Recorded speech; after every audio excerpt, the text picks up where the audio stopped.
So you probably weren't even expecting a review coming from me in this kind of fashion, since I am a very small channel, and I have been only making stop motions in the past. And just to be clear, I still plan to make more brick films in the future. But I have been thinking a lot lately of how much I love to be intertwined with pop culture and media discourse online. So I figured it's about time to start branching out and start writing more reviews and reactions.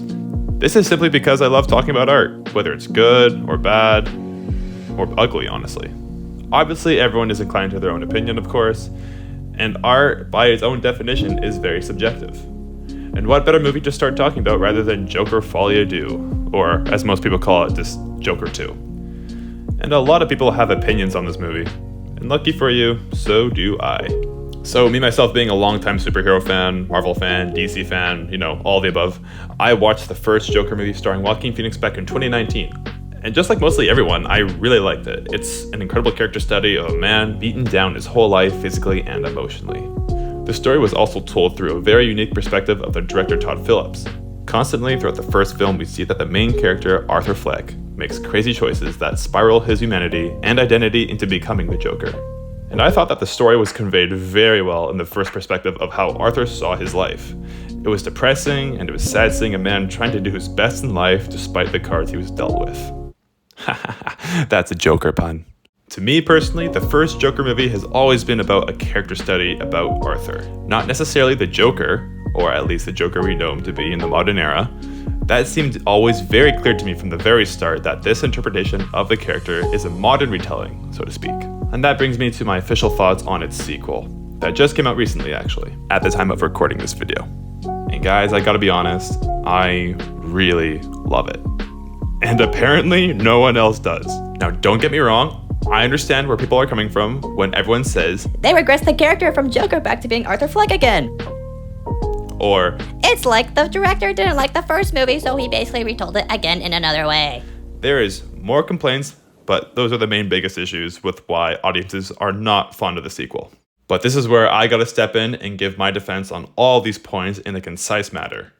So, prepare yourselves, my fellow viewers, and let's get started on why I think Joker Folie à Deux is actually a very good movie. Warning, there will be spoilers going forward from here on out for Joker Folie à Deux. So, if you haven't seen the movie yet, go watch it and feel free to come back to this video to hear my full thoughts and opinions. Point 1. Subverting the audience's expectations. A lot of people are not happy of how changes to the source material were executed in many different aspects of the movie. For example, in the history of DC Comics, or more so just Batman media overall, whether it's games, movies, comics, the writers have always had the relationship between the Joker and Harley Quinn be a toxic relationship or just abusive overall. More so of how in the past the Joker is the one manipulating Harley. And in this movie, they decided to spin the idea around where Harley Quinn, played by Lady Gaga, is the one constantly lying to Arthur to get what she wants. And usually you would have me scratching my head, asking myself, why is this something that needs to be changed? But in this context, it makes perfect sense given Arthur's background. Arthur has always been timid and fragile to the life around him. That's very clear in this context of who this version of the character is. It's only when he puts on the Joker persona that he feels like he has actual confidence. This change does not bother me in the slightest because it fits with the world we are presented. If I saw this happen to any other iteration of the character, like say Heath Ledger's Joker, then I would have much more issues with it. Because in Christopher Nolan's universe, the Joker in The Dark Knight is a powerful, sadistic, insane madman. And not only that, but he also wants to show Gotham that they are just as awful as he is deep inside. All it takes is a little push. But Joaquin Phoenix's Joker, honestly, was never the actual Joker to me to begin with. It always seemed very clear to me that this was always Arthur's story and not your typical supervillain origin story. That's not what this is, and I think that the movie is better in that regard. This is where my opinion definitely splits with most critics and audiences. I don't need to see the Joker terrorize the people of Gotham again in a recycled format. This to me personally is something new and fresh and innovative with the character. I personally believe that changes to a beloved franchise like Star Wars or Marvel can be subverting, if it's done well. And if making the changes is better for the character or story overall. For example, if you take Luke from The Last Jedi, you can see how this is done poorly, in my opinion. Luke just switches to being a wet blanket and not the iconic hero we know him to be. Just for the sake of the audience to go, What? Why did he throw the lightsaber over the cliff? Joker 2 does this in the correct way, where it pushes Arthur's character further to realize that he does not want to be the Joker anymore, because there is humanity still in him. Another reason why this isn't the most comparable example of a poor way of subverting expectations is because that Luke from The Last Jedi is a character we've grown to know throughout an entire franchise with one iteration played by Mark Hamill, and that's the only version we know. I know that lots of people want to try to canonize what they want in their heads, which is fine. I do the same thing too. But it's different when it comes to the Joker, because the Joker, played by Joaquin Phoenix in this example, is just another iteration of so many characters. So if you decide to take a creative decision in this sort of direction, I have no issue with that, because it's not going to hurt some sort of canon in my head. If I don't like this, for example, I can always revert to the iteration of, say, Heath Ledger or Jack Nicholson. Luke Skywalker is the same character in all the movies. He's not another multiverse character like, say, from the Marvel movies. He is one character, and you have to be careful what kind of choices you make him do. I know that Rian Johnson was trying to do something really clever with The Last Jedi, but in my opinion, like lots of others, it flopped completely because it just did not work in any regard for that. It went completely against his character, and that's why it bothered so many people. Joaquin Phoenix's Joker is not the same case. It is a different character, it's a different iteration, it's a completely separate universe. You can be free and creative with whatever you want to do with this guy, because it's not the same character. Point 2. What the actual point of the story is.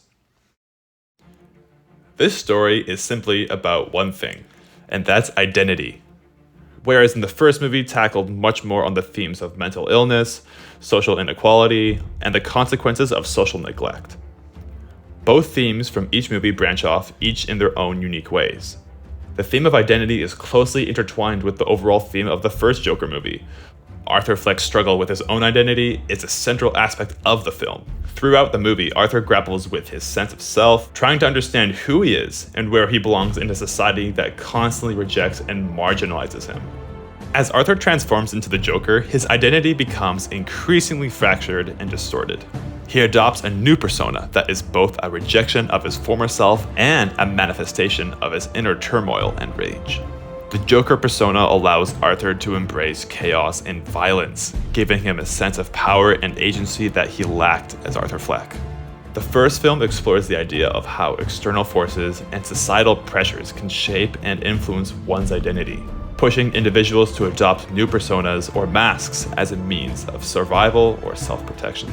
Arthur's journey towards becoming the Joker highlights the complexity of identity, as well as the ways in which it can be constructed or deconstructed and reinvented in response to personal or societal pressures.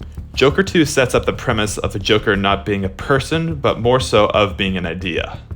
And I know I have to quote this. I'm an idea. Yeah, I'm sorry. I went there. But Suicide Squad does have a point. I just think they said it with very lazy writing. Whereas this movie goes very deep and makes you think of what the point actually was. This idea of the Joker being an idea gets explored more when we see the mob outside. Because the mob also wants Arthur to be someone. They want him to be the idol that they all imagine him to be. But as we see, that this is also not what Arthur wants. And he comes to this realization when Gary Puddles speaks to him of how terrified he is of his friend, of what he has become. The Joker tries to shrug this off in the moment, but that is actually the catalyst of what brought him back to being Arthur again. Because he doesn't want to hurt Gary. Like Arthur says, Gary is the only one who was ever nice to him. And as soon as he renounces his identity shortly after that, everyone leaves. Even Harley leaves him. Because she only loved the fantasy of being crazy with Arthur. Same thing with the mob, who loved the charisma and leadership of the Joker. As soon as he told everyone that he's not who he is, everyone abandons him again. And I have to wonder if any of the actual audience members mentally, or honestly even physically, left the theater when they saw that scene. Because they didn't want to see the clown Prince of Crime have humility. But to me, this is a perfect arc for Arthur. Someone who put on a figurative and literal mask to protect himself from the world, but as soon as he realized he went too far, the gigantic wave that was the Joker movement came crashing down on Arthur himself. When he gets stabbed at the end of the movie, Arthur gets killed by his own works on what originally protected him. His own shadow, like at the beginning of the movie with the cartoon. But then all this eventually gets out of his control when he realizes that he doesn't want to be a part of the wave anymore. This is what made me realize that Joker is an idea and not just one person who went through a bad day. The Joker is an idea. Point 3. The musical element. A lot of people have asked, why is this movie a musical? And the simple answer could just be that this is just because the Joker processes his feelings and thoughts and emotions in a very colorized, flamboyant way. The answer is enough to make sense for this version of the character, since we also know he imagines his own reality sometimes.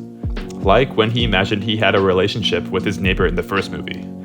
But why in this context specifically is it a musical? Most people know that a good musical should have music that tell us more about the character and of the circumstance that the person is in. Sure, it helps if the songs are produced well and it's catchy, good choreography and vocals and all that stuff. All the general things that stand out to an average moviegoer. But if you're going to have a musical that just has music for the sake of having music, because music sounds cool, then you miss the mark on why musicals exist. It should be another medium to demonstrate emotion, action, or conflict in a stylized manner. This could be compared very easily to the medium of animation. Animation exists to give not only an exaggerated, expressionistic view of heightened reality, but it can also be a way to show something that is completely exclusive that no other medium can express. The same can be said for musicals. If a song is just repeating the same old thoughts we know the character has, then it's just redundant. It's another failed form of show, don't tell. The reason why I went on the whole rant is because Joker 2 does something a little different with its reasoning for having musicals. And I personally believe the movie includes these scenes as integral story beats of a reflection for Arthur's mind and whoever's influencing them. And a lot of the modern consensus says that the musicals have no point in pushing the characters forward. They are just glamorized music videos of various covers of classic 70s and 60s pop songs. But my counter argument to that is that the musical segments, while shot very well and performed incredibly well, have way more to offer than just glamour. Like I said earlier about Arthur being influenced by others to push what they want his identity to be, is the foundation on what the musical illusions are built upon.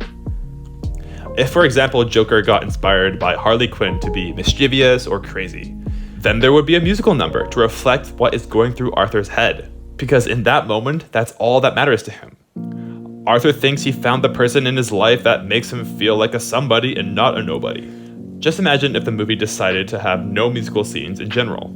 Would the story still deliver with the character's arc? I would argue yes, it does. Do you need it in the movie to make sense?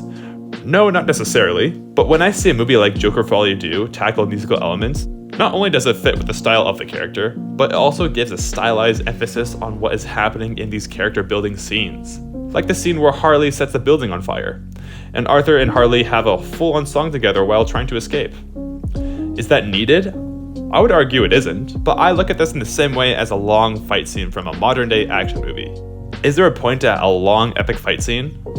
Well, it looks cool, right? But in my opinion, elongated fight scenes need to have a point on why they are long. In some cases, it's just for the spectacle. But in other ways, it can bring greater weight to the situation. Even though the result would end in the same way with or without a 5 to 10 minute sequence, it's essentially a spice.